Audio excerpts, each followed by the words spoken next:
DramaCityProductions.com.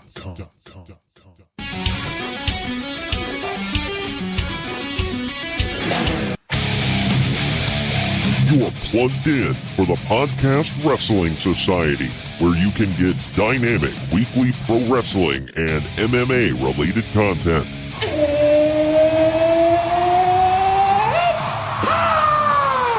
Give us a follow on Facebook, Twitter, and Instagram at PODWRES Society so that you can stay in the know. Faith is the place, and the sky's the limit. And if you like what you hear, give us a 5-star review and hit that subscribe button. Woo! Woo! Woo! Woo! Now, your host, he is the one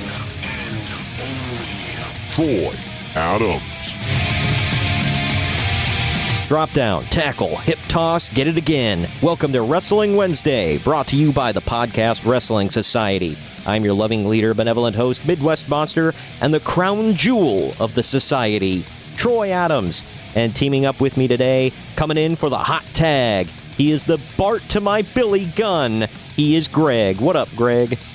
Why the hell am I Bart? It's your bombastic Bart. Good grief. And I'm Billy. I'm Mr. Ass. I'm not just ass. I am Mr. Ass. All right. Oh. Good Lord. Oh, and it's very pertinent to what we're talking about today because today, ladies. Oh, great. We're talking about asses. You hear that, everyone? Exactly. Please listen. We're talking about asses today. Pay close attention. Lots of ass. No, I'm just kidding. But kidding? Oh, I'm out. Yeah, Greg's out. The rest of y'all stick around. But we are going to be talking about a show. I'm sorry. That's the next episode that Billy and Bart are on. But we are diving headfirst into a year where Billy and Bart Gunn were featured as tag team champions in the WWF. It's 1995, a year in wrestling review. We are officially out of the crap that was the Vince Russo era of WCW, and we're diving headfirst into the crap that was the year 1995 in professional wrestling. Are you ready for this, Greg? Hell no. And I don't blame you whatsoever. Just as a heads up today, we are covering SuperBrawl V from WCW and the Royal Rumble from WWF. I don't feel that the Royal Rumble, and you were saying this as well, I don't feel that the Royal Rumble was a crap show by any means. It just, I don't know. I feel like it lacked some star power. I'm going to say the same thing I said about quite a few pay-per-views in that year. I feel like they were all extended episodes of Raw. Yeah, they weren't like super special. As far as SuperBrawl, again, like I don't know. It felt like a weird. 1995 just felt like growing pains for the wrestling industry, wouldn't you say? Yeah, like they were getting out of cartoony BS and moving. Nitro more. was getting ready to launch, so like we're about to get real competition, so to speak. So yeah, and the Dungeon of Doom was still, it was a big thing. It was on fire, man. Oh, yeah. And WWF was, as much as I love this guy, they had Diesel on top. So, if any of you have ever heard stories about him, he's the lowest drawing champion in WWF history. And I'm not blaming him at all. I mean, if you look at the undercard... I'm a huge Nash mark still, so... Yeah. I'm not going to... Look at the undercard of these shows that he's on. Come the hell on. You and I just had the discussion about WrestleMania 11. Weak sauce, bro. Especially for your paper. But his match was probably the best match of the card. By default, I say. But yeah. It's still good, though. Oh, yeah. I mean, it was good. It was good. It was good. Yeah, it was passable. Lowercase G-O-O-D. Yeah. Nothing to write home about, I'll say that. But before we dive headfirst into all of that, we have some stuff to take care of. Of course, first we want to let you know I'm going to switch up our shilling this week. I want to let you know right now about, with Christmas right around the corner, and I guess Hanukkah is officially wrapped up. So, whatever, if you want to buy some post-Hanukkah gifts, we've got our Redbubble and SpreadShirt stores. We got 2 merchandise shops online that you need to check out. The first one is redbubble.com/people/pod-rest-society. The second one is shop.spreadshirt.com/podcast-wrestling-society. We got links down below in the description of the podcast, and as always, you can check our social media. We got links on there as well. We got great designs, and we're coming out with more and more every single week. We got the Podcast Wrestling Society logo in the style of the NWO, the style of the old Raw logo, the SmackDown Live, Ico Pro logos, the UFC logo. We got so much on there. We've even got some joke ones like Big Sweaty Men, pal, and we'll light him on fire, then he's gone forever, bro. And, of course, hashtag Junkhand out of nowhere. All our funny sayings here on the podcast. We got tons of great merchandise like t-shirts, tank tops, and hoodies for men and women. We got mouse pads, pillowcases, buttons, phone cases, tablet cases, mugs, travel mugs, water bottles, various types and styles of bags, and we got various types and styles of ball caps as well. Whatever we don't have, it's either not offered or it might be offered and we just don't have it up there. You can hit us up, and I will try to remedy that situation if you want some great swag that we just don't offer. I'll try to help you out and hook you up. Again, redbubble.com/people/pod-rest-society, or there's always shop.spreadshirt.com/podcast-wrestling-society, and get yourself some PWS swag and get the look, bro. And if you are looking to give money elsewhere, it is the season of giving, and we can help you if you give us your money. You need to head over to AdvertiseCast.com/podcast-wrestling-society. There you can see the outreach of the podcast and our demographic, as well as our social media footprint. You can see all the stats you need to know about the podcast and About Me section, about the podcast, and about me, your benevolent host and loving leader as well. Also, you can see our rates on there, which are very important if you want to advertise with us. We will take 10, 15, 30, 60, or 120-second promos. We'll do live reads, whatever you want. We will help you get the word out, bro, about your product, your podcast, yourself, whatever you want. Just hit us up. We will help you out. If you hook us up, we'll hook you up. That's AdvertiseCast.com/podcast-wrestling-society. And finally, while we're shilling everything right here, right now, I do want to let you know about WrestlingWithWrestling.com. On WrestlingWithWrestling.com, I finally started posting our stuff again, trying to keep up and post the backlogged stuff. So you can keep up with us on WrestlingWithWrestling.com yet again, not just where you are keeping up with us now. But there's other great stuff on there as well. Some other great podcasts like the Smash This podcast, where they cover MLW Fusion. There's the Shane Douglas Triple Threat podcast. There's the Andre Corbeil show. He's a friend of the show. There's also friend of the show, Jacob Grandi's 205 Jive podcast, where he keeps up with 205 Live. There's anything you need to know news-wise or current events-wise about WWE, Impact Wrestling, New Japan, and Ring of Honor, indie wrestling here in the States and abroad for all of you international listeners. And there's so much more. Like I said, it's WrestlingWithWrestling.com, covering all four corners of the ring. And I think that about does it for now. Are you ready to get into this week in wrestling history? Yeah, that's always fun. That I'm ready for. Yeah. All right. It's actually, and I'm not being sarcastic with this, we actually have some good stuff. So let's hit it, bro. What happened this week in wrestling history?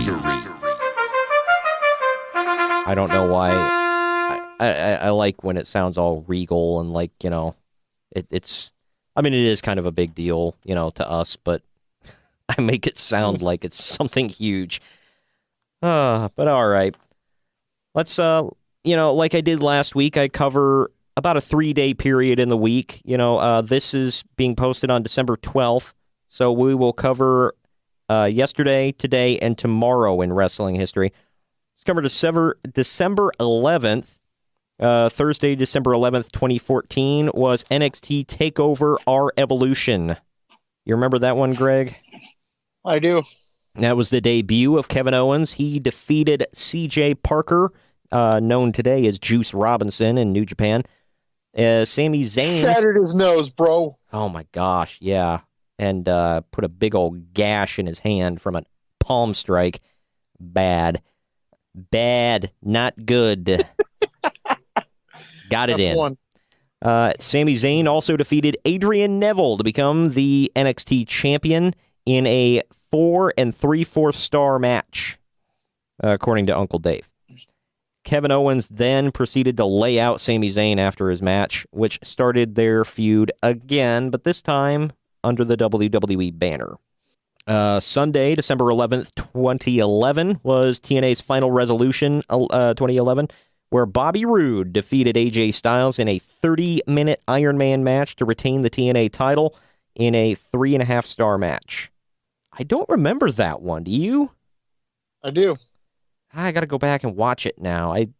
I remember his a lot of Bobby Roode's matches during the that reign as champion. I don't remember this one right off the top of my head. Saturday, December 11th, 2010, was WWE's Tribute to the Troops that year. Sunday, December 11th, 2005, was TNA Turning Point, where Sabu defeated Abyss in Barbed Wire Massacre.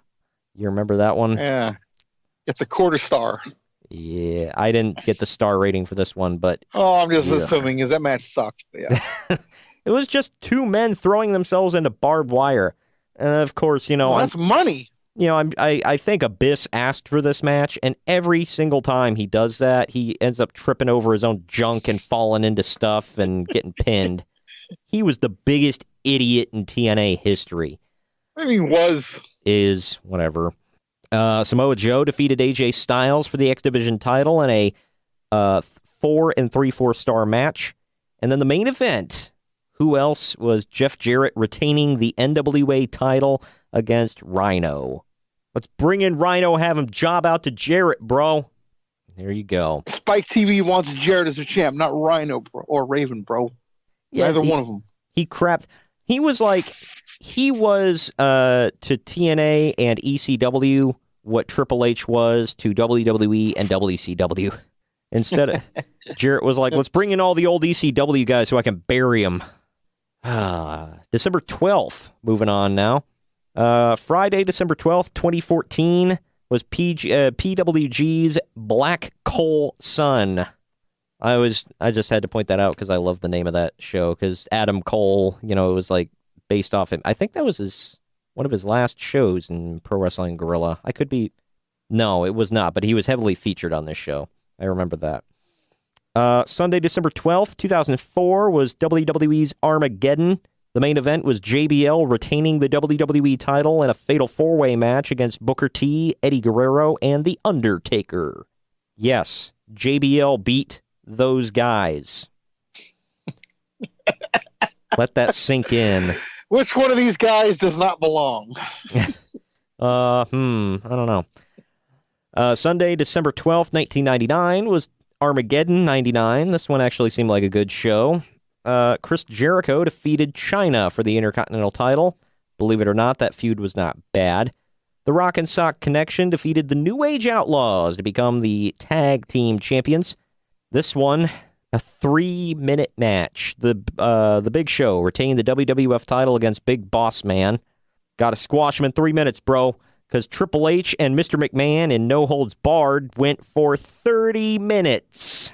Maybe I should take back what I said about this being a good show. There are a couple of highlights. Yeah. And then finally, Tuesday, December 12th, 1989, was No Holds Barred, the match, the movie. It was a taping. Hulk Hogan and Brutus the effing barber beefcake. Shout out to Conrad Thompson. They defeated Randy Savage and Zeus in a steel cage match. And if you haven't seen that match, seriously, don't watch it. I haven't seen the steel cage. I've seen their was it Survivor Series or no SummerSlam, right? Yeah. Sorry, SummerSlam. I've seen that. Believe it or match. not, that match was better Than the steel cage, really? Yeah. Wow. Well, this way. You know what? I think I hear a watch along coming. Oh God. Well, along with that great match from Puerto Rico that you found. I was going to say, that's like 2 Zeus matches I've suggested in a week. I don't know if that's good or not.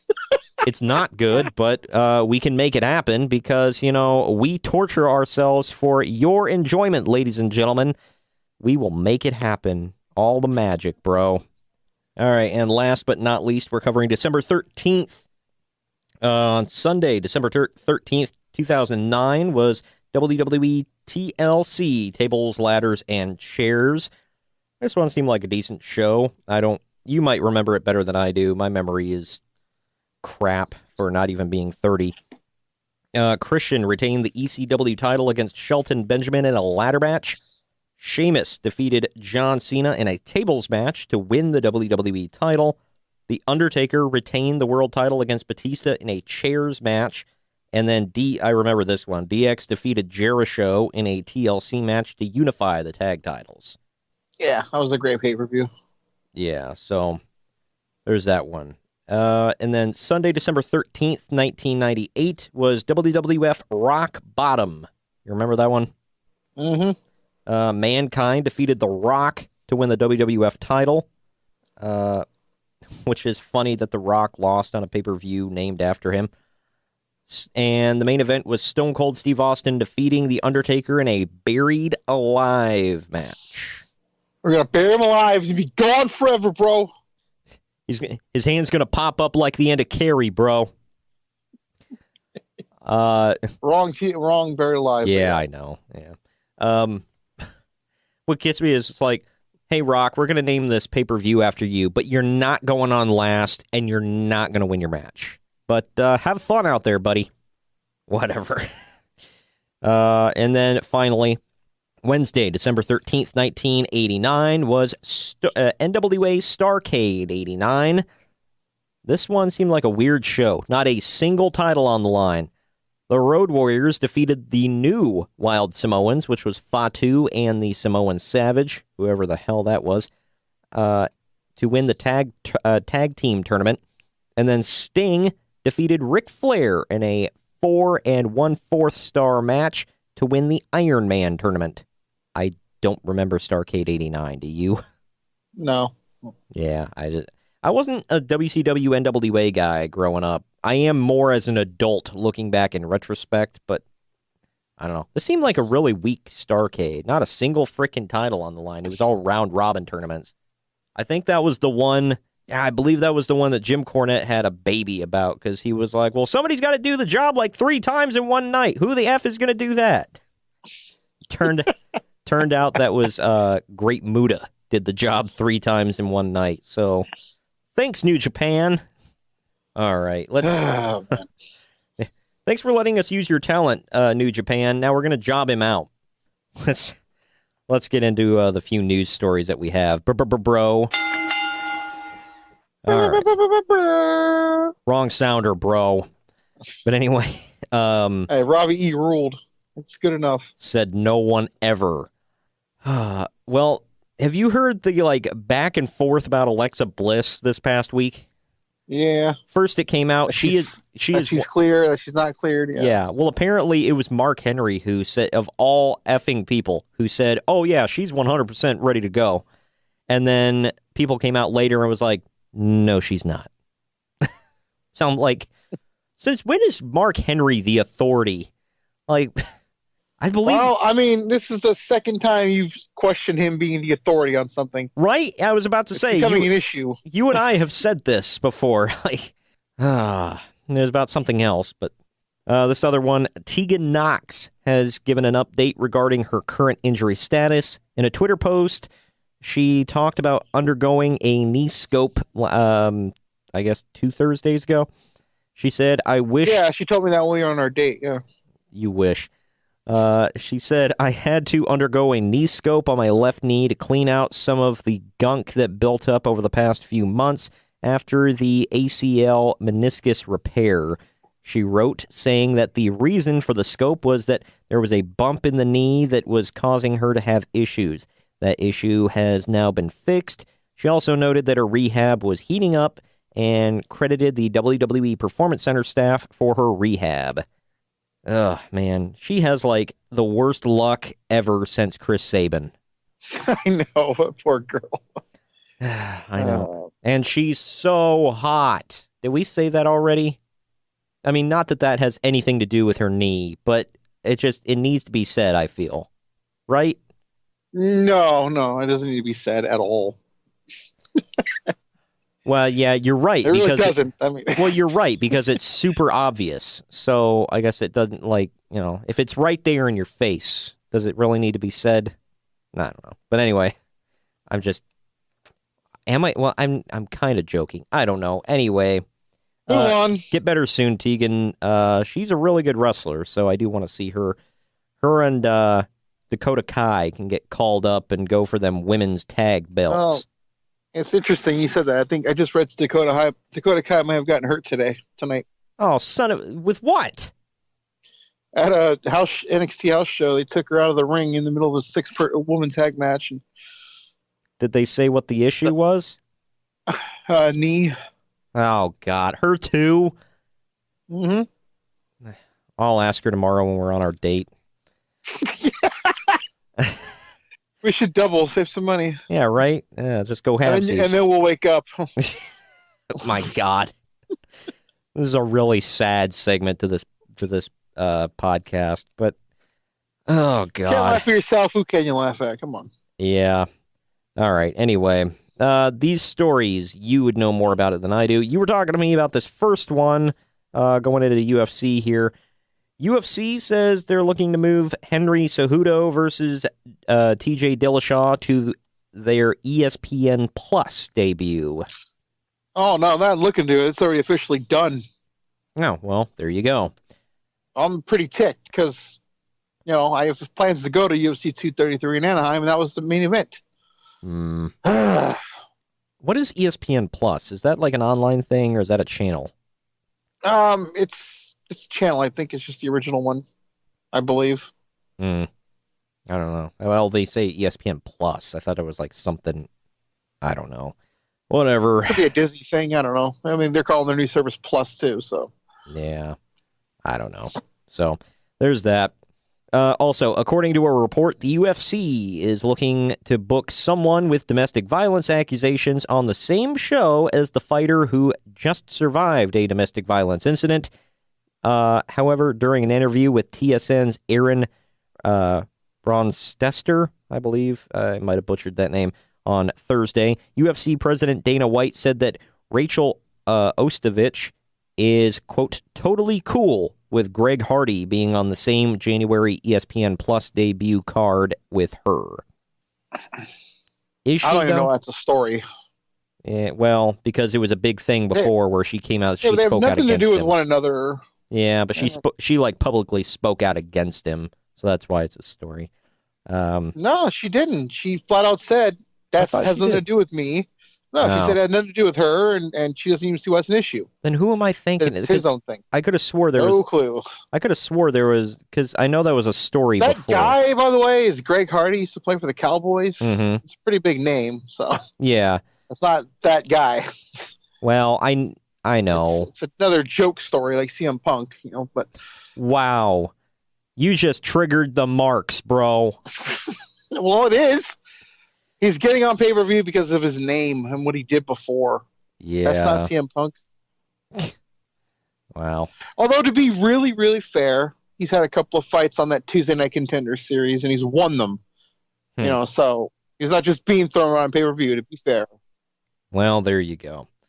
But all right, well, that's all the news, bro, that I have. Also, for any of you that care, I guess Will Ospreay is returning to the ring for the finals of New Japan's Tag League. So, good to see Will Ospreay back, even though I'm not like his biggest fan, but, you know, he is cool, and I hate to see people go down with injuries. So, good to see him back. #Dive. Good Lord.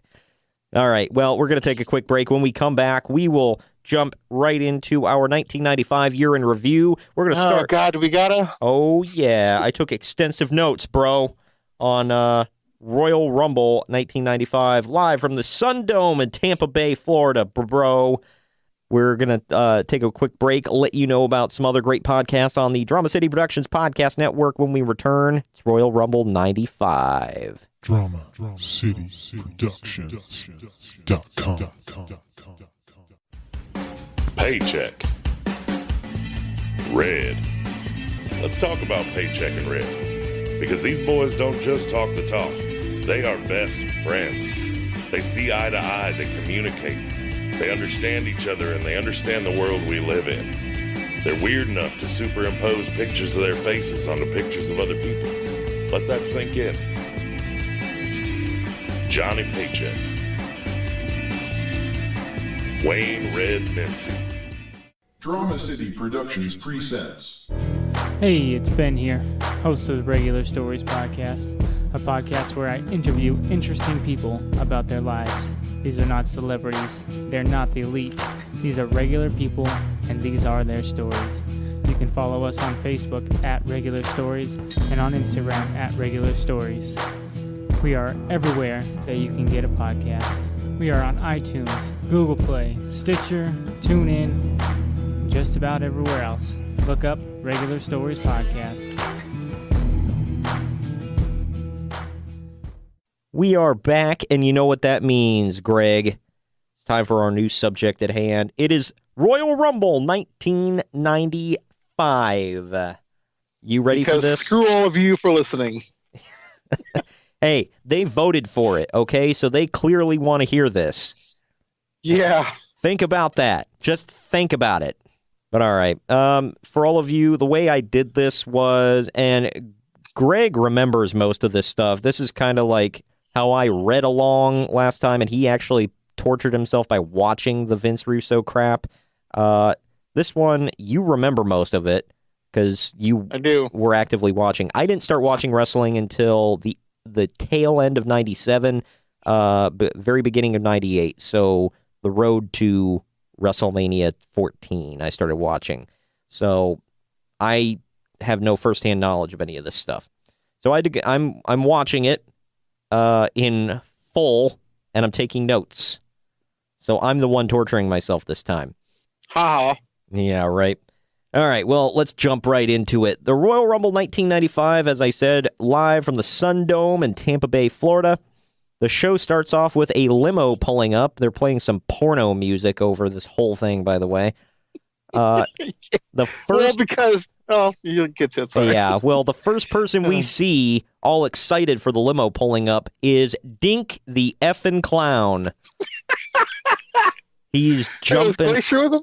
I wish. How many times can you see them two together, man? That's great. You got to get in there. He was right. Never again. He was right. Yeah, that is true. But anyway, he's the one. He's jumping for joy. He runs down the hall, flags down the rest of the roster of misfits. They all come running down to see Pamela Anderson step out. She waves at the camera and then walks to her locker room as the WWF superstars look disappointed that she really didn't give a damn about them. Let's point out, by the way, this is the unofficial debut of the world's largest love machine, Viscera, because he was there. Yeah, and by this time, by the way, I didn't know that as Mabel he had a bleach blonde mohawk ever, but he did in 95. So there's that. That was pre-Viscera.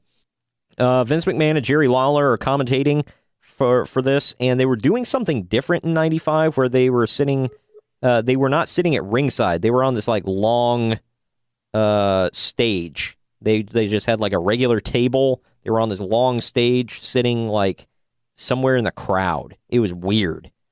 It was almost like the old WWF Superstars. That's what they did too. Yeah. And back in the day for Saturday Night's Event. Yeah, and they'd like turn around and talk to the camera, and then they'd sit down. It was a weird-ass setup. You could see the ring like way off in the distance. Well, if you want to open up a pay-per-view hot, how else but Intercontinental title match between Razor Ramon and Jeff Jarrett, baby. JEFFJARRETT. No, he was not great. This, I took this note just because I always have to pop when I see this guy. Tim White was the referee. Well, that's not wise. Yeah, Mr. White, that's not wise. This was before he started trying to kill himself for comedic purposes on WWF television. So there's that. Oh, what's not funny about suicide? Come on. You know what? I'm with you, bro. God dang it. And that was not Russo, by the way. I don't believe. No, that was way past Russo, wasn't it? Yeah. Yeah. Yeah, so it was. Can't even kill Tim White. He's be gone forever, bro. Oh God. Anyway, I had to get one in. Right. Razor Ramon is the defending champ here. For all of you, the crowd blows their crap for Razor. By the way, he's huge over. He tweaked his knee. I believe they were in Miami too. So yeah, they were close. They were in Tampa. Yeah, close enough. So yeah, they kept putting it over as his home state. So there you go. But Razor tweaked his knee, getting thrown over the top rope, and then the roadie chop blocks him behind the referee's back, and then he gets counted out. Jeff Jarrett says, "No one wants to."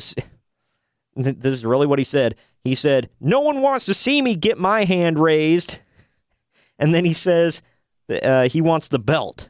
I'm like, you just said nobody wants to see you win, but at the same time you want to win. Like, what are you saying, Jeff? But then he challenges Razor to a rematch. Razor accepts. And then the finale was Razor attempts a Razor's Edge. His knee gives out on him, and then Jarrett gets him into a small package and wins the title.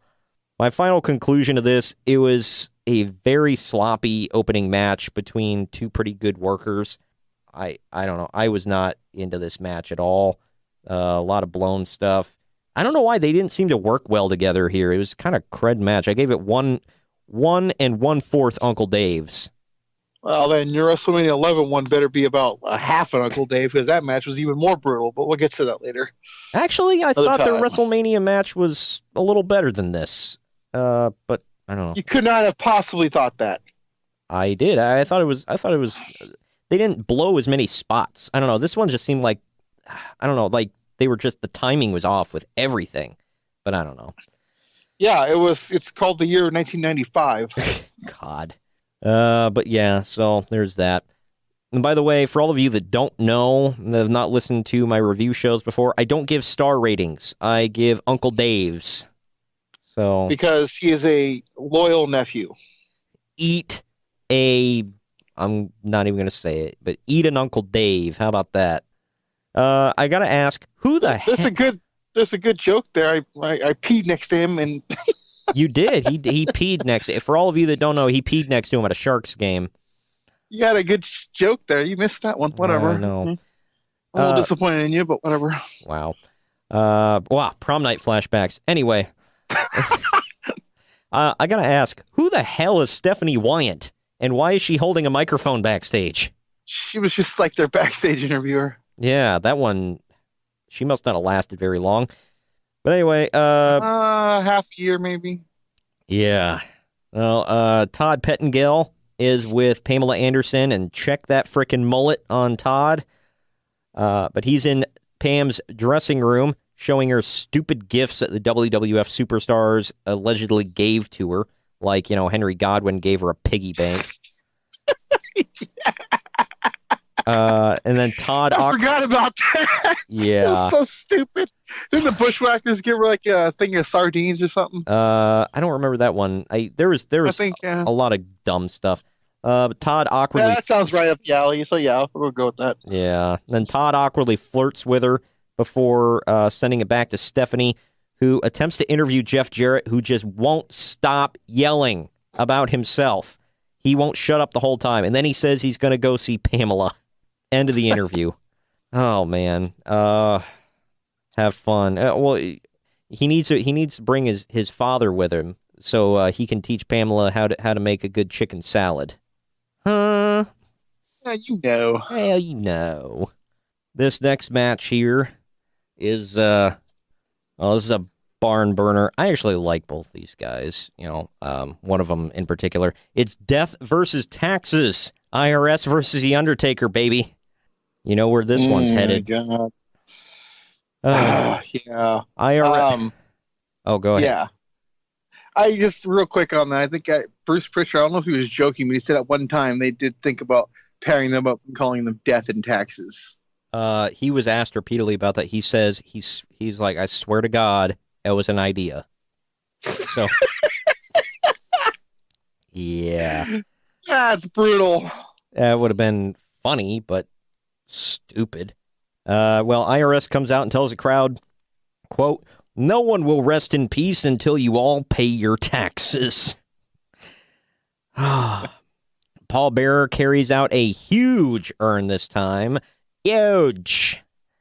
It's not huge. It's like the bigger big league urn. Wow. It's the bigger size one, and every time he carried that one, it had the light inside. So yeah. So you knew it was coming. But IRS basically plays keep away with The Undertaker for about 3 to 4 minutes before they finally start fighting, and The Undertaker starts cremating him. DiBiase brings 2 druids down to ringside. Vince McMahon speculates who they might be, saying, maybe one of them is Tatanka. I get it, because he was part of the corporation, or like the $1 Million Corporation, but you can see their skin color. No. All right? The druids help IRS take control. Undertaker finally wins with a choke slam. Then the druids attack Undertaker during his Shakespeare pose. He lays him out when King Kong Bundy comes out. Hooray. IRS attacks Paul Bearer and, quote, repossesses the urn. Where's Repo Man? Bundy then hits his... You said that. Bundy then hits it. Oh, he's coming up, by the way. He's not in WWF anymore, but he is doing some fun stuff in 95. Oh, that's right. Oh, let's not get ahead. You're right. You're right. But Bundy hits his corner splash. What was it? The condominium crush or whatever the hell? Or the avalanche. He's the walking condominium. Okay. God, you're stupid. Oh, yeah, because that's what was bad about this. But anyway, he hits that, then he hits an elbow drop, and then he hits this splash that's like a mile away from The Undertaker. So then he must have realized how much it looked like crap, so he does another one that actually looks decent before leaving with DiBiase. Looks decent, yeah. Damage done, though. Yeah. Whatever. My final conclusions, not a bad match for what it was, but there was tons of interference by the unknown druids. This sets up for one of the worst WrestleMania matches of Undertaker's career. 1.5 Uncle Dave's. There you go. Oh, man. You oversold it on that one. Yeah, there's only like a couple matches that hover around 2, by the way, I'm going to say, on this whole card. But next, we go to Todd Pettengill, who's interviewing Diesel and Bret Hart about their matches later tonight, in 2 different segments, I might add. Todd comes off super goofy. I didn't put details. You don't say. Yeah, I didn't put details. I just noted that he seems super goofy. But next, we go to Diesel defending the WWF title against Bret Hart. These two had a unique chemistry with one another, I'll say. Diesel goes to shake hands with Lawrence Taylor, who the commentators keep mentioning, who is in the front row. With no backstory, I'm not sure if Bret Hart is a heel or babyface. Just putting that out there. They work the same match that they always do together, with Bret clearly leading the much less experienced champion. Diesel turns it around with reversing a whip into the steel steps. Bret cheats multiple times. That's why I don't know if he's a heel or face. But by the end, I assumed he was a babyface. The crowd still cheers for Bret every time he didn't come out of a box, did he? Yeah, right. But yeah, the crowd still cheers for Bret every time he cheats. It's like Hogan. About a third of the audience even boos when Diesel signals for the jackknife. Not joking. Diesel has Brett covered for after the jackknife, but Shawn Michaels jumps into the ring and attacks Diesel's leg. Shawn leaves, and the match restarts. I forgot about all this. No, keep going. Sorry. Yeah, I just remember what's coming. Yeah. Well, he attacks Diesel's leg. They DQ him, and then they restart the match because there must be a winner. And then Brett has used the ring post 3 times. He's used his wrist tape, and he even used an effing chair right in front of the ref. That finally got him some boos. And he doesn't get disqualified. At this point, I'm thinking it's TNA rules here because nothing matters. And then Owen Hart runs in, and he breaks up the sharpshooter and throws Brett into an exposed turnbuckle. Owen then leaves, and the ref continues the match again. Yep. Diesel goes, he picks up a padded chair, because if there's one thing I'm afraid of, it's a chair with padding on it.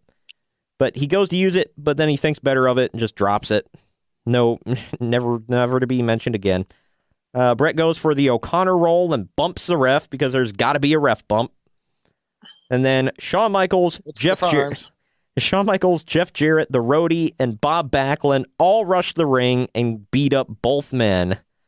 Finally, the ref calls for the bell, throws the damn thing out. After the match, they continue the attack, and then Diesel beats everyone up and saves Brett. They shake hands and celebrate as the crowd blows their crap. Oy vey. I forgot how many run-ins there were. Tons. This was like TNA I think circa everybody 2011. got a run-in. I think everybody got a run-in. Oh, they did. Yeah. Final conclusion. What overbooked bullcrap. This is exactly what I wrote.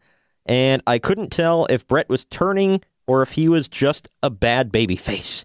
However, I'm a sucker for both of these guys. 2.5 Uncle Daves. For reference, this was my highest rated match on the entire card, and it was not a good one. Okay. So take that for what you will. And then, of course, we go back to another Pamela Anderson segment.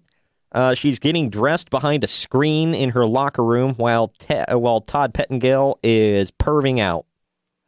Well, he is a heterosexual male, so... Yeah, but good Lord, was he goofy. Speaking of goofy, Stephanie... Oh, that's not a good transition. Good Lord. Stephanie Wyant is interviewing the dynamic team of 1-2-3 Kid and Bob Sparkplug Holly. Bob effing Sparkplug Holly. Man, Sparky Plug. And Holly makes a reference to the San Diego Chargers going to the Super Bowl, and he sounds so robotic. It's just bad. They're getting their shot tomorrow night. Yeah. One of our loyal listeners will probably look fondly on this. They did not win. Yeah, where are they now, Greg? Beating the hell out of them. Yeah. I think it was like 49 to like 20 or something like that. Jerry Lawler. Coincidentally, the score was 49. It's funny. Wow. Jerry Lawler, by the way, they pull up a still photo of Pam Anderson getting out of the limo and walking past all the superstars.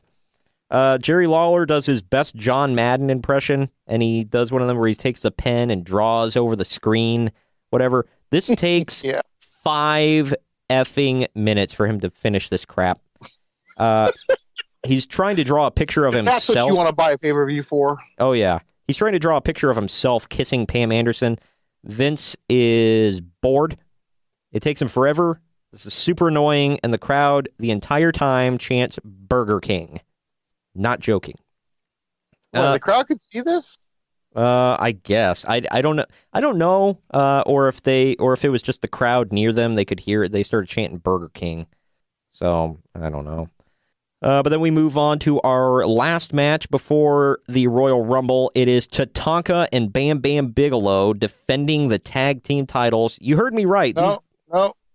There were no champions. Oh, I'm sorry. You're right. Yeah, this was for the vacant tag team titles. It was Tatanka and Bam Bam Bigelow, the $1 Million Corporation, going up against 1-2-3 Kid and Bob effing Holly.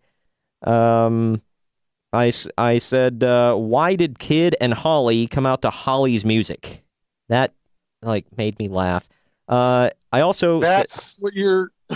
I know it's a weird team, but I was just like, of the two guys, why are they coming out the Sparky Plugs theme? I have a classic Jax figure of that 1, 2, 3 Kid attire, by the way. Oh, freaking course you do. It was a cool attire. It's like I have a Mattel 1, 2, 3 Kid right here. I'm looking right at it. Yeah, I do too. I think it's that 1, 2, 3 Kid actually. He has that tag title. No, he's in the blue, right? Yeah. Okay, no, it wasn't. This was the Jax figure was the one. He's in like white, black with like gold trim. Title. Yeah, I know. I have that same figure. I have two. I have a Jax and then a Mattel. But anyway, yeah, everyone should have two of those. Yeah. Exactly. Well, I also have multiple X-Pacs, so I love Sean Waltman. Bob Holly hits I skipped one thing. Vince McMahon keeps referring to Tatanka as Native American Tatanka, as if we didn't know. But Bob Holly... Well, he could easily, be the Spanish Tatanka. You don't know. God dang it. Shut up. Just saying. Bob Holly hits the ugliest flying head scissors I've ever seen on Tatanka. You heard me right. Bob Holly hit flying head scissors. But Tatanka basically just took a front flip himself. Bam Bam throws 1, 2, 3 Kid about 20 feet into the air for a pop-up powerbomb, but Kid catches him in a Hurricane Rana where it looked like both men about died and landed on their heads. Bam Bam shows that he truly is the most agile big man ever. He did a lot of really impressive stuff, including like a front gainer enziguri. I was super... I miss Bam Bam. He was great. The King spends about 10 minutes explaining a Sally Struthers joke to Vince McMahon. I'm not joking. This went on forever because Vince didn't get it, and the King, Jerry Lawler, insisted that Vince has to get this joke. Vince said, quote, I had to write this down like word for word. He said, no one knows tag team wrestling quite like Ted DiBiase, except for maybe Captain Louis Albano. He said this.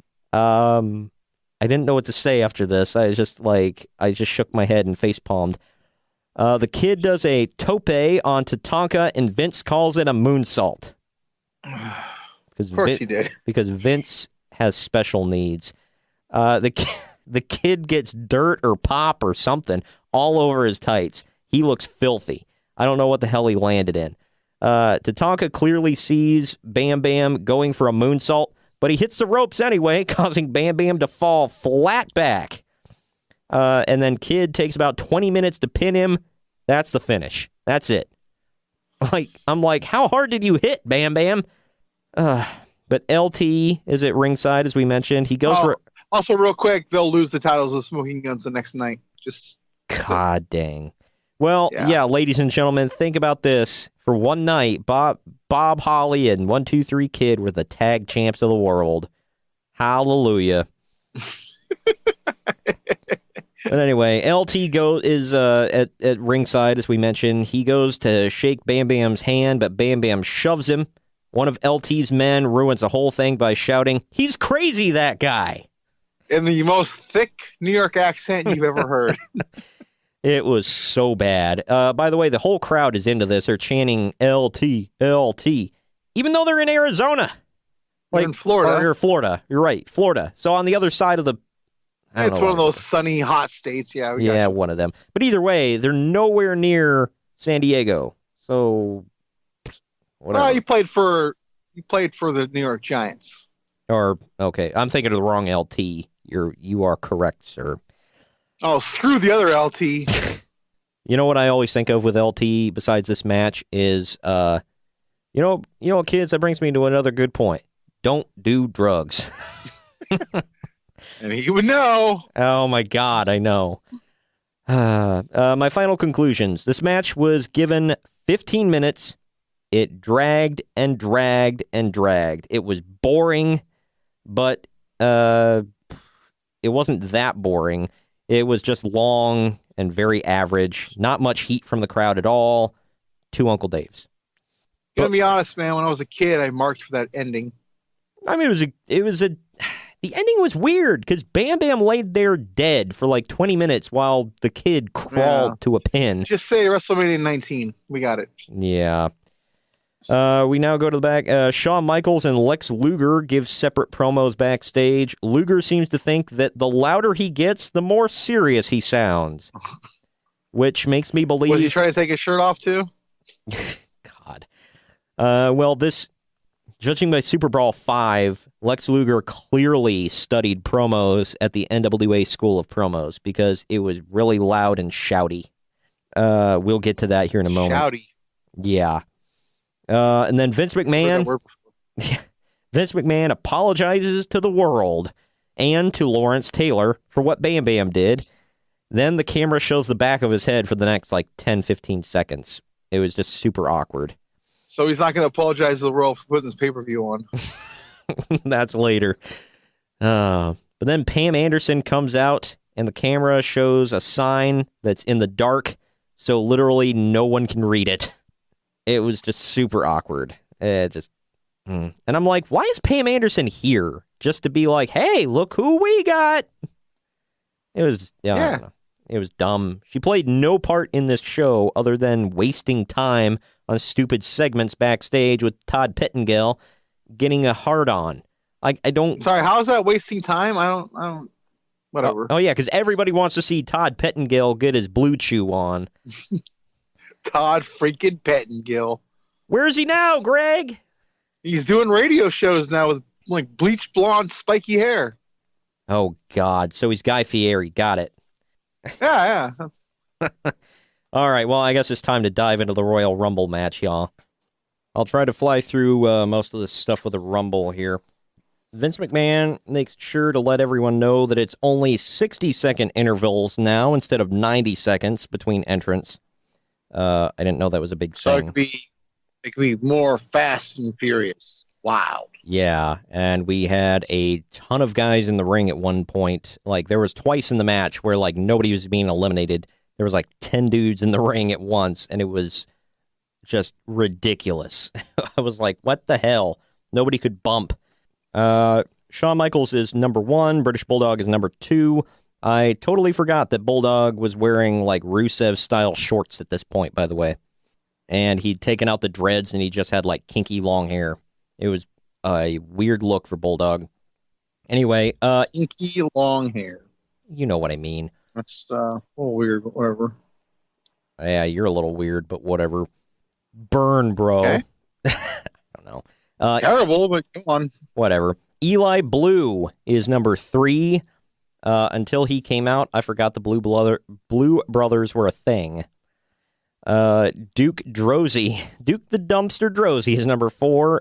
As he's coming out, Vince McMahon says, if anyone can take out the trash, then Duke gets kicked in the face. That was great. Gigolo Jimmy Del Rey. Gigolo Jimmy Del Rey is number 5. He comes out with Jim Cornette, who walks out, lets the crowd see him, turns around, goes right to the back. I'm not joking. Sione, who is the Barbarian, is number 6. I completely forgot that. Actually, I never knew that the Barbarian went by Sione. It was weird. Yep. He comes out with Captain Lou Albano and Fatu. Del Rey was eliminated. Who knows tag team wrestling, by the way? Yeah, right. Almost as much as Ted DiBiase. Del Rey was eliminated number 1. Dr. Tom Pritchard is number 7. Doink the Clown is number 8. He comes out with Dink. Not joking. Quang is number 9. Who remembers Quang? Show of hands. Rick Martel is number 10. Oh, by the way, Vince lets us know that Quang is a martial arts expert. So keep that in mind. Something tells me he's lying, but anyways. Yeah, the Puerto Rican that spent a lot of time wrestling in Mexico. He's a martial arts expert, everybody. Rick Martel is number 10. Owen Hart is number 11, but he gets jumped by Brett and gets the hell beat out of him. And then as soon as he gets in the ring, he was eliminated, number 2. Timothy Well is number 12 from Done Well. Or, excuse me, Well Done. I got it backwards. Who gives a damn? It's Well Done. I honestly thought... I give a damn, thank you. I honestly thought this was a deflated Scott Steiner when I first saw him. He looked like him. Duke Droese was eliminated number 3. Timothy Well eliminated number 4. Rick Martel eliminated 5. And then Tom Pritchard eliminated 6. Then Doink the Clown eliminated 7. This is where they started just clearing the damn ring. Bushwhacker Luke was number 13. And then Quang gets eliminated. That's the winner right there. My God. Quang gets eliminated. Eli Blue gets eliminated. Sione gets eliminated. And then Luke gets eliminated. And now all of a sudden, Jacob Blue comes out, number 14, and gets thrown out almost right away. King Kong Bundy is number 15. Then Mo is number 16. Mabel comes out with him and then literally walks to the ring, turns around, goes right to the back. And then Mo gets eliminated. And then Mabel comes out again. Good for him for walking to the ring twice at that size. Wow. Sorry. Not me. I didn't say it. But anyway, Mabel's number 17. Bushwhacker Butch is number 18. King Kong Bundy gets eliminated. Butch gets eliminated. Lex Luger is number 19. The crowd blows their crap for him.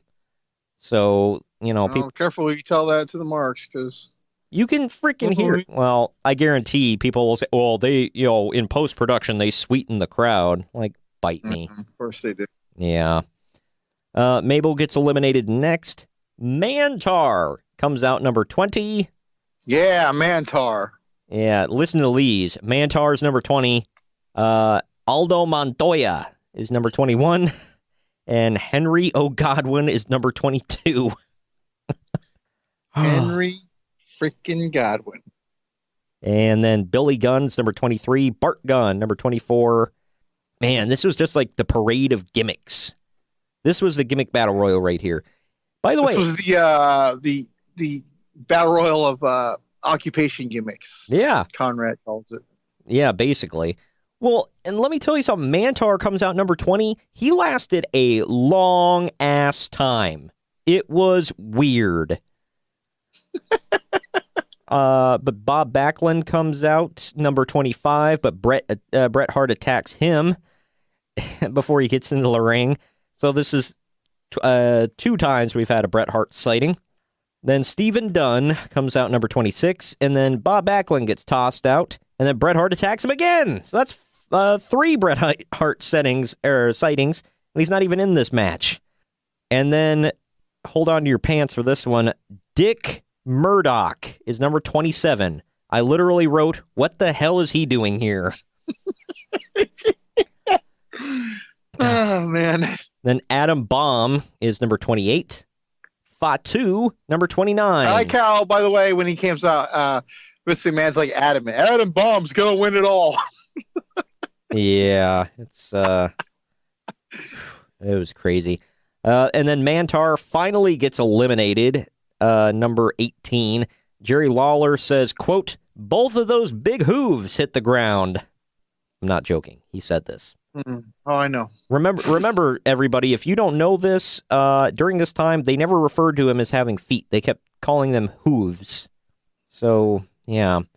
And then, man, talk about, and I like this guy, don't get me wrong, and God rest his soul, but you're about to bury him. Yes, we get it. Yeah. People blew up with boos when Roman Reigns was number 30. Talk about anticlimactic. Crush comes out number 30. God dang. Billy and Bart Gunn get eliminated at the same time for number 19 and 20. Stephen Dunn is eliminated next. Adam Bomb next. Aldo Montoya, yes, he was still in there, gets eliminated 23. That's what the click will do for you. Yeah. Hey, for those of you that don't know, Aldo Montoya was part of the Click. Believe it or not, he carried the bags. Fatu was he's carrying his prison buddy's bags. Oh, God. Yeah, I forgot to throw that story in there. I guess he was brought up on several charges for something. I don't know. Again. Yeah, I know. That's why I didn't think to add it in there, because it was like, SSDD. Same stuff, different day. Adam Bomb gets eliminated. I'm sorry, I already said that. Fatu gets eliminated 24. And then Dick Murdoch was eliminated, number 25. He gave Henry Godwin an airplane spin, goes to dump him over the top rope, but Henry holds on, but Dick is so dizzy that he just flops out of the ring. You just said Dick is dizzy. I did. Then finally, Henry I'm not even trying to be immature. It's like that's an actual thing you said. Yep, it is. That's a cut. Henry Godwin gets eliminated 26. Lex Luger was eliminated number 27. Crush, who is still in there, gets eliminated 28. Comes down to the British Bulldog and Shawn Michaels. Bulldog thinks he won when he throws Shawn Michaels over the top rope, but Shawn hangs on. Only 1 foot touches the floor. They're playing Bulldog's music and everything. He's celebrating. He won. Nope. Shawn gets in the ring, and Bulldog's on the second rope. He tosses Bulldog. He wins, and he celebrates with Pamela Anderson. This was the first time they made the rule both feet have to touch. So, and that's because Shawn accidentally touched. So they had to make that rule a thing. Final conclusion. Too many stupid things said by Vince McMahon to write down. So many stupid gimmicks filled this ring. How many times did we have to see Bret Hart on this damn show? Even though I love Bret, but god dang. Lex Luger saved Shawn Michaels from elimination multiple times like a moron. And King kept bringing this up. He's like, Luger's a moron. He saved him again. And Vince was like, well, I don't know about that. I don't think he's stupid for that. Yes, he's an idiot. Why would you save someone from being eliminated? It was dumb. Either way, I gave this to Uncle Dave's. Final event notes. Uncle Dave's. Final event notes. Listening to Vince McMahon gives me further perspective on as to why Michael Cole sucks so bad if Vince trained him. They're like stupid clones on commentary. With every single pinfall, no matter what time it occurred in the match, McMahon was confused about why it wasn't a 3 count for the baby faces. His favorite thing was 1, 2, 3. Oh, he got it. Oh, no, he didn't get him. Every effing time. This was clearly an awkward stage for the WWF, which was stuck in cartoon era while still pushing realistic stars like Bret and Owen Hart, Shawn Michaels, and Diesel. So there's the Rumble, folks. That was brutal just to listen to. I'm glad I didn't watch it back. You have any other notes to add? No, just WrestleMania is going to be fun. Stay tuned. Oh, yeah. There were, this was a time where there were no shows between Rumble and Mania, by the way. No pay-per-view shows, I should say.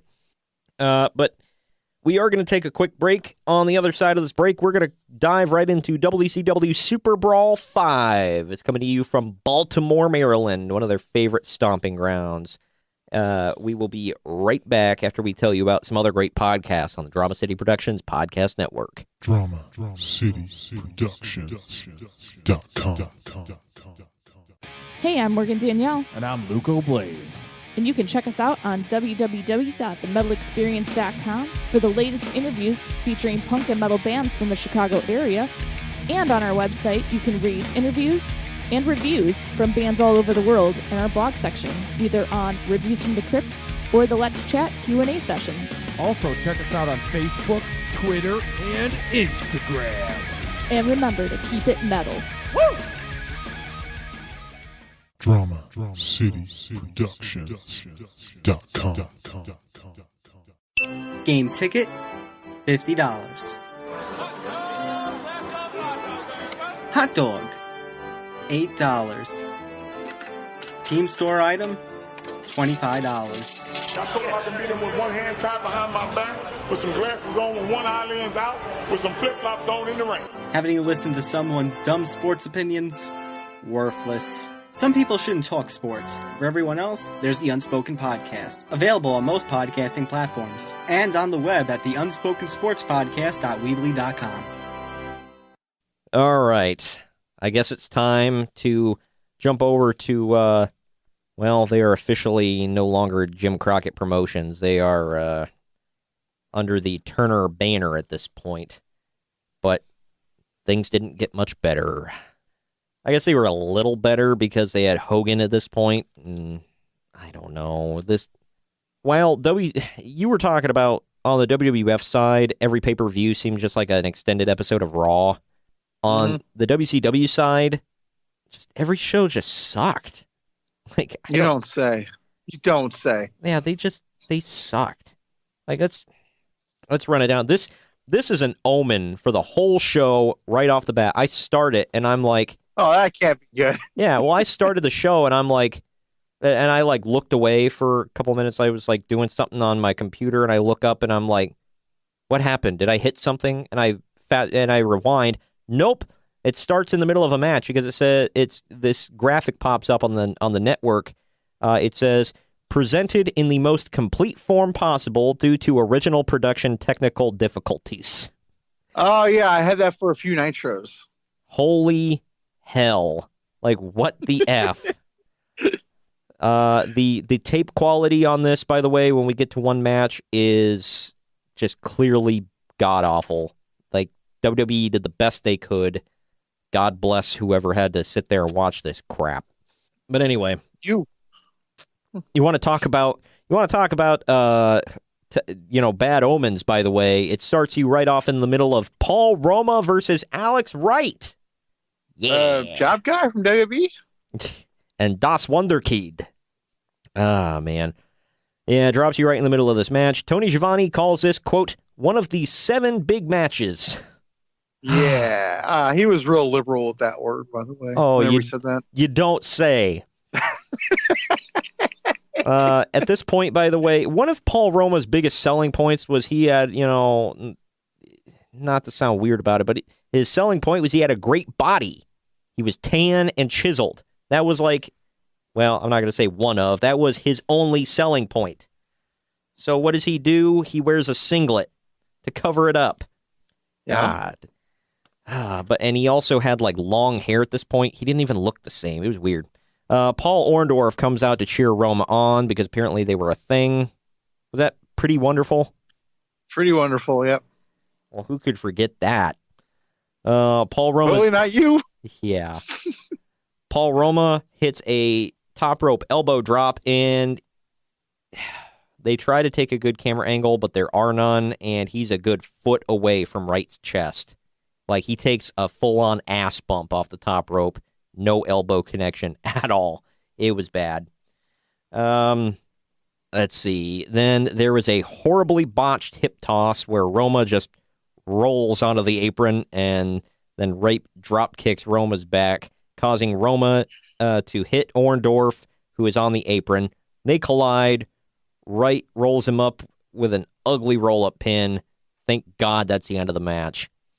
My final conclusions, I said, blah match with blah guys. Even though Roma was a veteran, Wright looked like the much more competent worker to Uncle Dave's. And I was being generous. Oh, man. The job guy from WWE. Who Ric Flair wishes he was. And Berlin.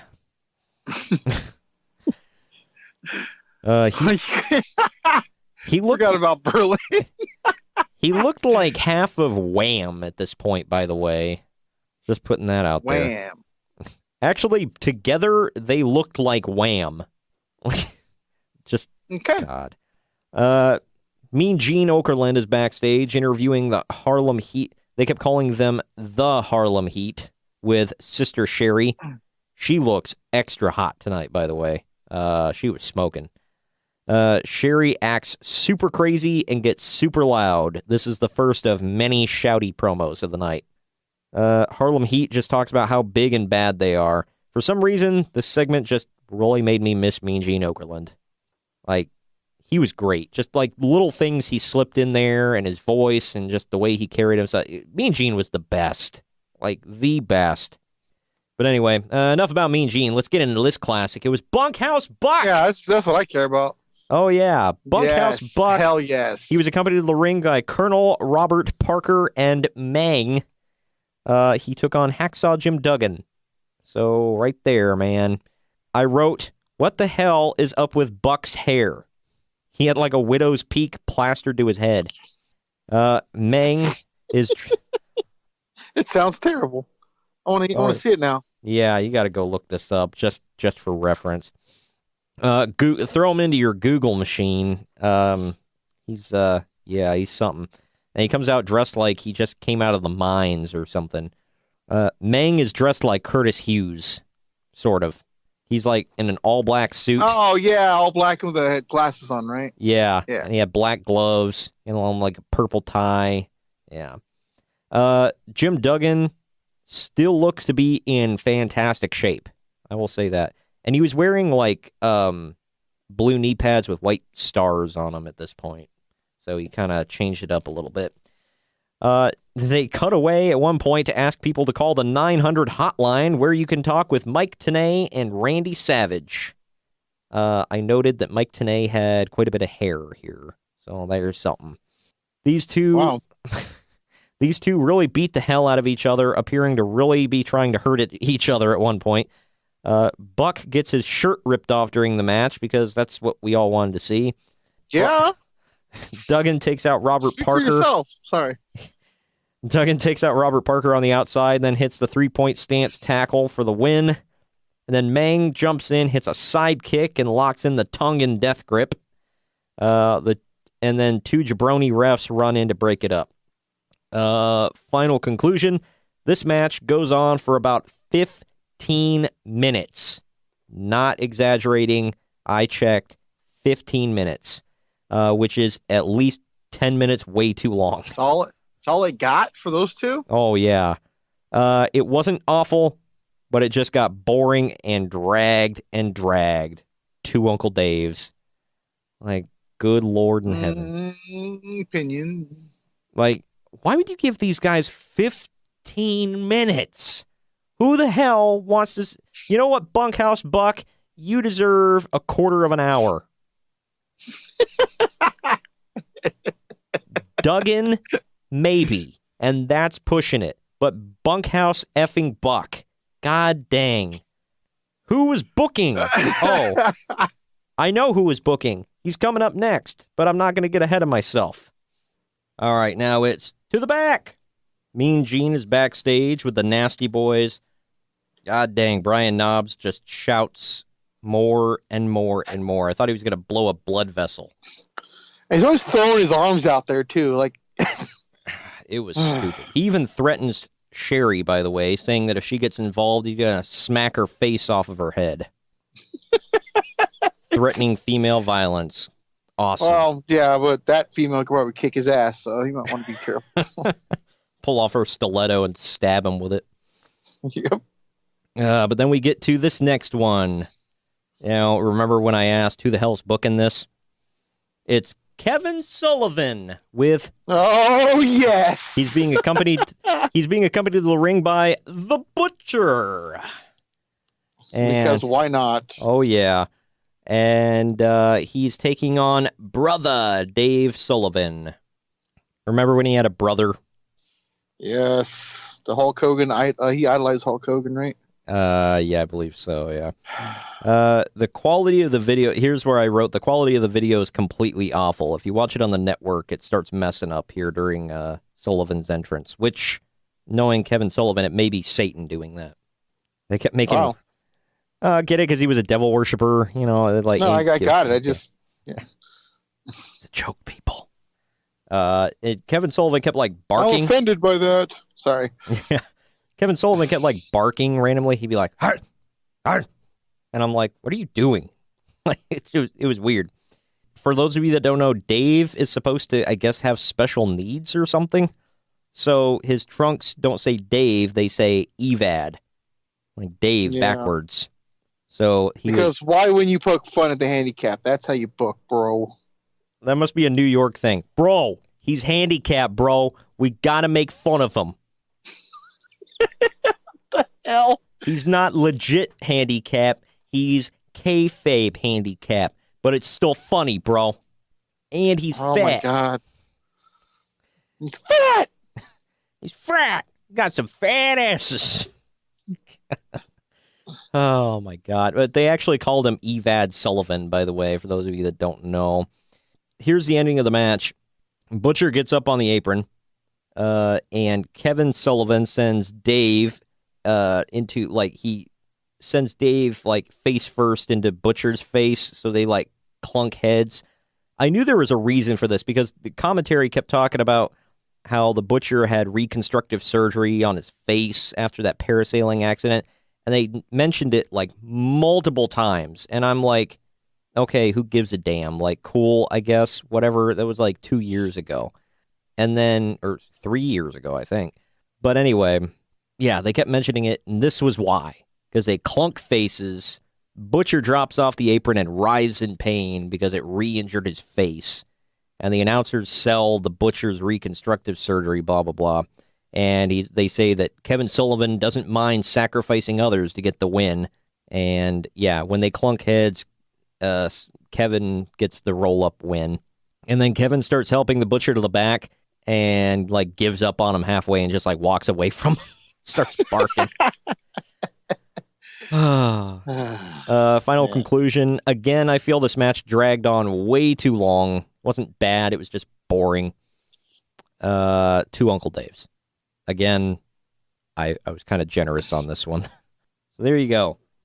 We go to another terrible ripoff gimmick in the back because the Butcher wasn't enough. Mean Gene interviews Avalanche and Big Bubba Rogers. He's not a fish. He's a man. He wasn't a fish at this point. He was Avalanche. And he gives another shouty interview. Again, I thought he was like going to throw up a lung on this one. He was like screaming his ass off. And then Big Bubba actually gave a pretty good interview, but he sounded super, super white. These are my words that I wrote here on my notes. Super white, got it. Yeah. Well, I mean, his name is Big Bubba Rogers, so that right there. And God rest his soul, but his legit name was Ray Traylor. That right there screams white. Leave it alone. Not me. Send all your hate tweets to @PodRestSociety. But yeah, our next match is the best match on the whole card, and that's saying something. But it is Harlem Heat with Sister Sherry defending the tag team titles against the Nasty Boys. For some reason, Jerry Sags is insisting on no-selling quite a bit in this match. Like, I'm not joking. Jerry Sags just refused to sell a damn thing in this. Like, he got rammed into, like, railings. He got hit with finishers. Just no-sold everything. It was weird. The referee gets distracted. Maybe he wasn't hurt. You don't know. I guess. The referee gets distracted outside. Sherry comes off the top rope with an axe handle, but she misses the Nasty Boys, and she hits Stevie effing Ray. and Stevie gets rolled up. Conradism. Right. And then Stevie gets rolled up for the win because you can't have Booker take the pin, bro.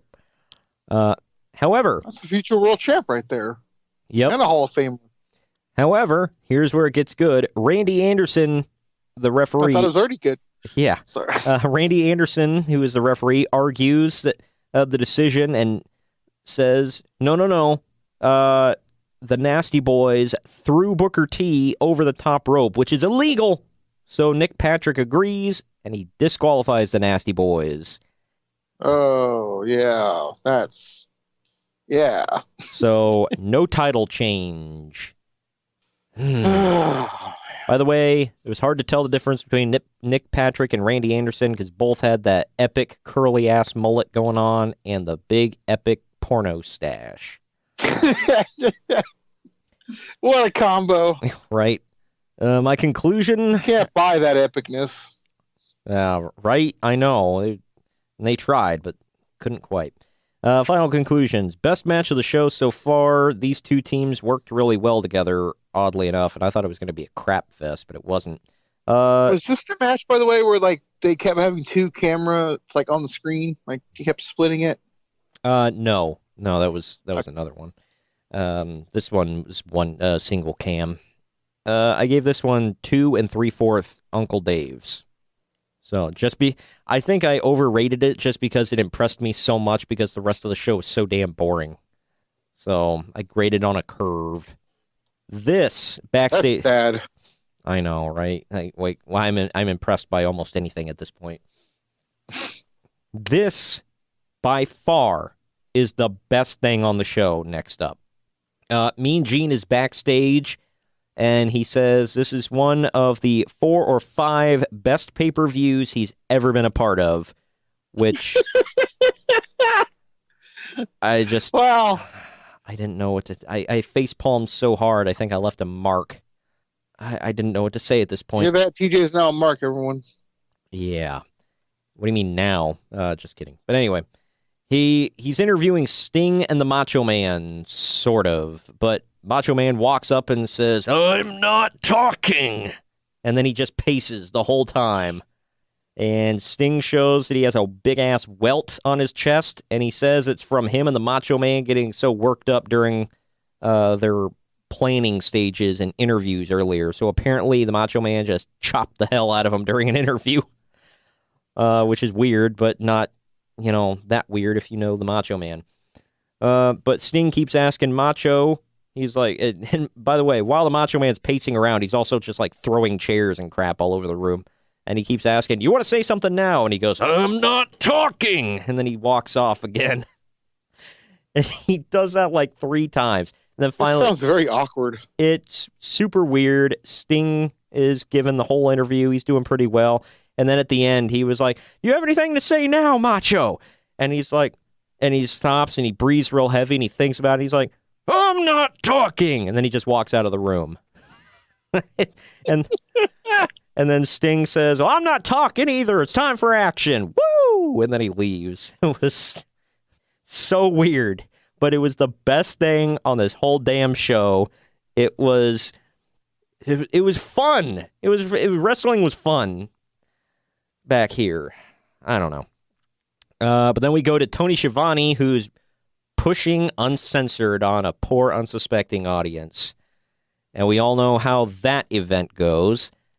For those of you that want a reference to prepare yourself for our next episode, it's in the archives.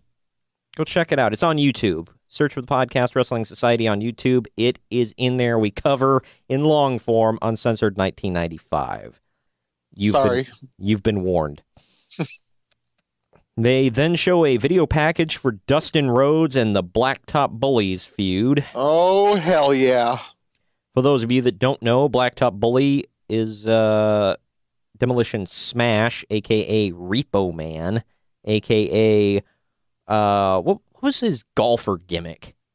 Oh, what's his real name again? Darso, Barry Darso. Yeah, hole-in-one Barry Darso. God dang it. So yeah, there you go. And that was not WWF. No. On the contrary. Yeah, no. That would make some sense. I mean, yeah, no, he had terrible gimmicks in both. How do you go from Demolition Smash and then just go straight down? I don't get it. He peaked. I guess. And then he was like, no, I can do better. No, you couldn't. But hey, Repo Man is still a classic. Okay, shut your mouth. Classic crap. He made an appearance. I said what I said. He made an appearance in the Gimmick Battle Royal, WrestleMania 19. So there you go. Or 17, excuse me. I didn't know anything about the damn Blacktop Bully. I didn't know the whole story about the uncensored King of the Road match that's coming up. But yeah, okay, here's how it went. Blacktop Bully was a quote-unquote fan in the crowd. He was a trucker that got front row seats to WCW Saturday Night or whatever the hell. And he started, like, really heckling Dustin Rhodes, so Dustin, like, clocked him. And then they get into a brawl, and the cops arrest Blacktop Bully and drag him off. And then Colonel Parker goes, "God dang it, I can do something with that hick." And he goes and bails him out of jail for $70,000. And they kept putting that over. That's the only reason I know. They show a suitcase full of money, which is, I don't think, the proper way to bail a guy out of jail, but it happened. And I guess You don't know? I guess not. And I guess Blacktop Bully is Colonel Robert Parker's guy. He's going to take him straight to the top, and he's a trucker. There you go. That's what it is. But anyway, Bully comes to the ring with Robert Parker and Meng, and Commissioner Nick Bockwinkel ejects Meng before the match even starts. So there's that. This was funny. At Colonel Robert Parker, the crowd starts chanting KFC at him. That was funny. That's not racist at all. He was white. Come on. Another one of Parker's boys gets his shirt ripped off in this match because we all wanted to see Blacktop Bully shirtless. The bully. Hell yeah. The bully reverses a suplex. Nipple action. God. The bully reverses a suplex, landing on top of Rhodes, and Parker holds the foot so that Bully can win. Yay.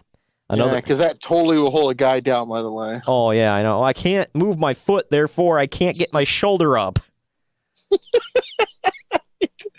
The foot stops the whole body from moving. Okay? Exactly. Wrestling it's like logic. The nucleus of the spine. Yep. Hey, I have no defense of this. It was bad. Move on. My final conclusions. Bad.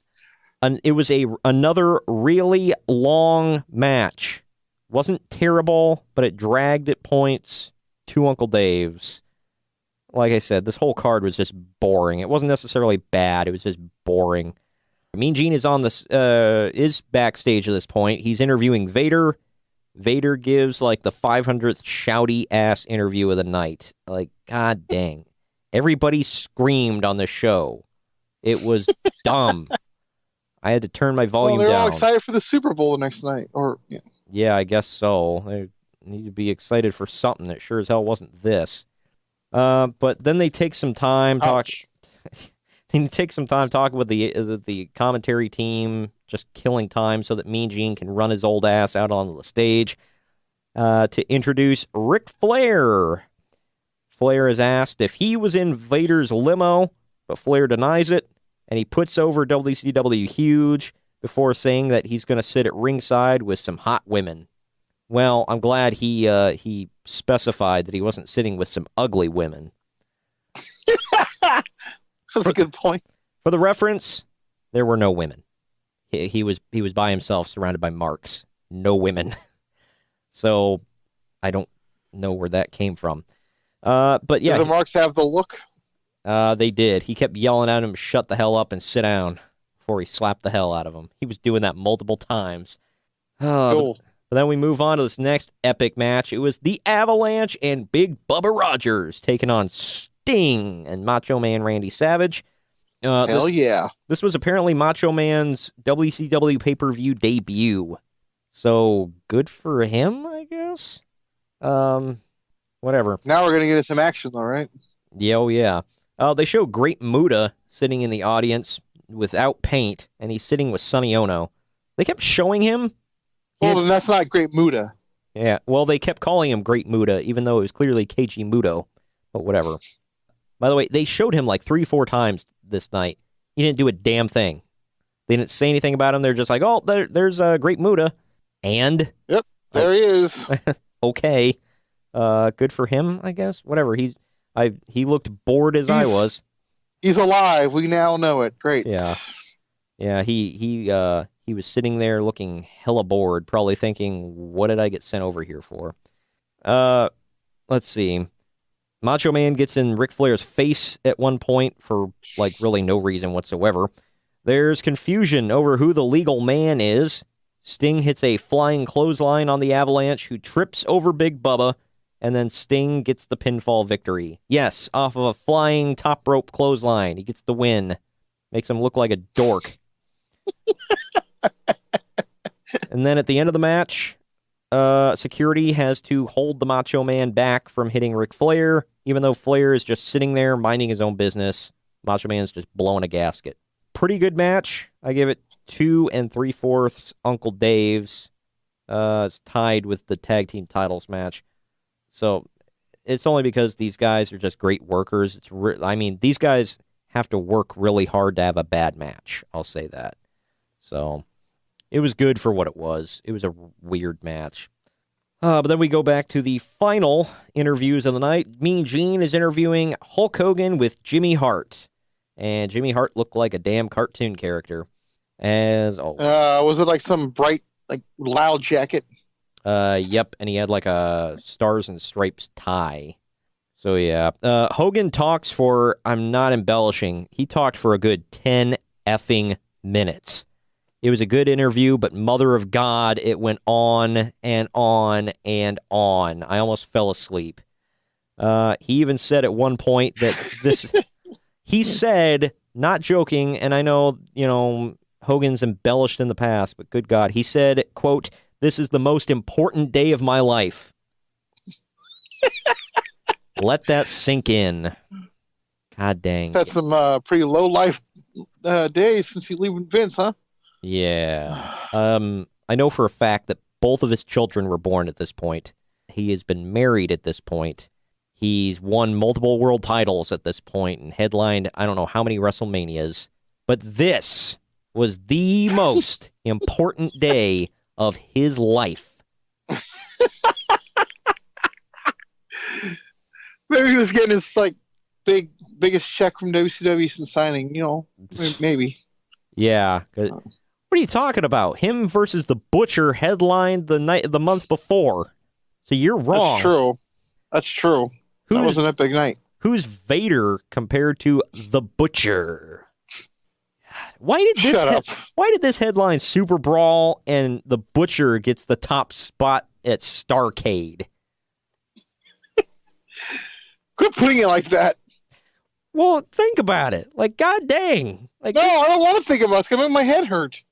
This was bad. Ugh. All right. Anyway, let's just get into all of it. We get to the main event here. It is the first ever meeting of these guys. It is Hulk Hogan defending the WCW World's Heavyweight title against Vader. And Hulk Hogan's got Jimmy Hart, who has a thing on his megaphone that just lets out a damn siren. That was fun. I remember that. The intros by Michael Buffer go on for 10 freaking minutes. Just a stupid amount of time. I was like, holy crap, just introduce them so we can get on with the fighting. That's what Michael Buffer does, though. I know, but it's God dang, dude, we get it. They're cool, whatever, move on. But Vader ripped his mask off pretty early into the match. It wasn't even going on a full minute, and he ripped his own mask off. I was like, okay. Hogan smacks the hell out of him in the corner, and Vader just no-sells it. Hogan looked like he didn't know what the hell to do. And then Hogan goes into dirty heel mode and beats on Vader with a chair right in front of the referee. Was it a DQ? No! Because apparently the match is no disqualification, even though it's not. And we'll get to that here in a second. The referee gets bumped at one point because, there's got to be a ref bump. And hell yeah. Vader and Hogan, Vader has Hogan covered for a 3 count, but no one can count. No referee. So Ric Flair jumps over the barricade and gets into the ring, and he starts beating on Hogan, helping out Vader. Then Vader splashes Hogan, and Hogan kicks right out. Just no-sells the hell out of it. And then he just starts going on a no-sell rampage, even though he was just dead for ever. And now that he's getting double-teamed and splashed, now he's fine. Oh, God. Yeah. God love Hulk Hogan. I don't get it. It makes sense. Yep. And here's where it gets even better. The ref is up now. Flair's in the ring. He hits Hulk Hogan. Disqualification. Vader's done. Freaking Hogan was just using a chair. Chairs are legal, but outside interference is not. No. This whole show doesn't make sense. We saw a team get disqualified for throwing somebody over the top rope. And now chairs are legal, but outside interference, no. Throwing over the top rope, no. You don't get it. No, I don't. I'll openly admit it. The two heels then team up on Hulk Hogan, but Randy Savage comes out to chase him off. Vader and Flair then high five, and it's at this point that Tony Schiavone's like, it was Flair in Vader's limo. Okay, whatever. And there's some epicness to go on between these two next month. My final conclusion. Pretty good first encounter, but I hate the fact that it was such a historic match and it ended with a BS DQ finish with Flair so quickly abandoning his retirement angle to jump back into competition. Like, he was just talking about... like Russo again. Yeah, he was like, I'm out of the ring. I'm out of here. I'm not a wrestler. I'm a suit now. Except I'm not. You just said... oh, God. Yes. I gave this one 3 Uncle Daves because it actually was a decent match up until the end. And again, I think it was just like I'm overrating it just because the rest of this card was so damn boring. This seemed better to me. I don't know. But yeah, so take that for what you will. That was SuperBrawl 5. If you will. Yeah. And while this... And just think about it. That's one of their big shows, too. Yep. You and I talked about this off air. When you put a number at the end of it, that generally means it's a bigger deal. And they did. SuperBrawl 5 in 95. Man, this was something else, man. But as boring as this show was, next month is going to be awful. Just a cluster you-know-what. What are you talking about? If I'm doing my math correctly here, I believe it's WrestleMania and Uncensored. I don't know what you're talking about. Mm-hmm. Well, WrestleMania is boring. I wouldn't say it's like, the worst thing I've ever seen, but it's boring and just blah. It's only the second worst WrestleMania I've ever seen. Yeah, 27 beats it out. But yeah, and then this Uncensored card, just by God. We're not going to go in depth into Uncensored, by the way, because we already have. Again, go check the YouTube archives. It is available now. We will touch on it, but we won't get as in depth as we did with these two shows.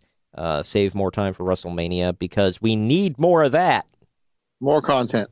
More content. All right. But yeah, so that was that. I'm depressed now.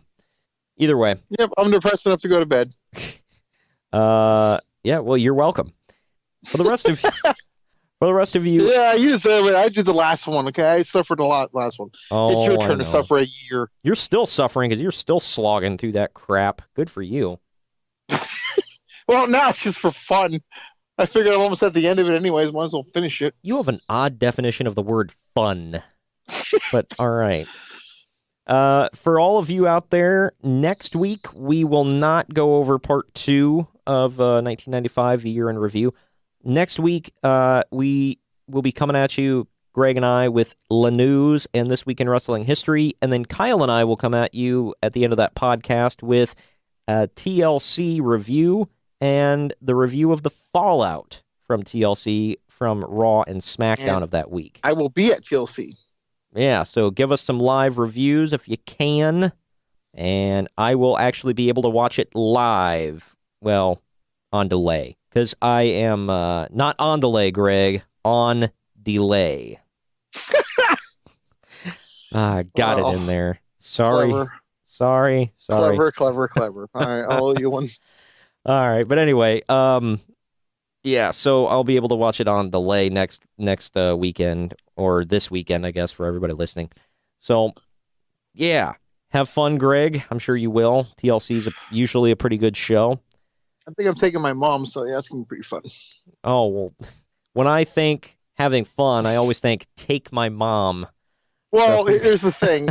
She's only gone like one show before, and it was Payback, and I feel like I still owe her one. Yeah.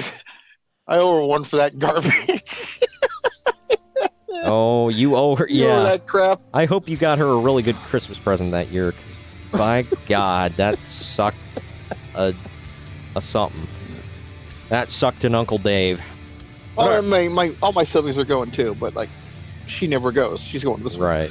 But well, is Ramon going to be there? Yeah. Nice. All right. Well, you guys have fun, and like I said, next week Kyle and I will come at you with the review and the fallout and all that good stuff.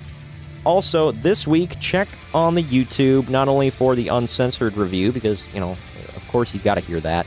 But also, oh yeah, Kyle and I will. Yeah. Kyle and I will give our predictions for TLC. Check those out.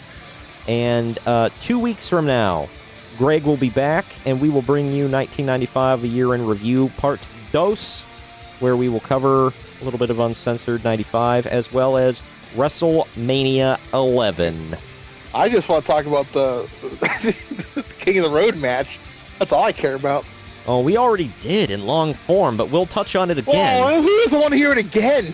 Yeah, gotta spend more time on that. The match that killed 3 careers in WCW. I'm not joking. And not because of the danger of the match, but because, well, we'll cover it next week. Well, or stupidity can be dangerous. It can be. That is 100% true, and WCW proved it. But thank you for joining me today, Greg. Yeah, it was brutal. It in fact was. We will see you all next week. Later. Later.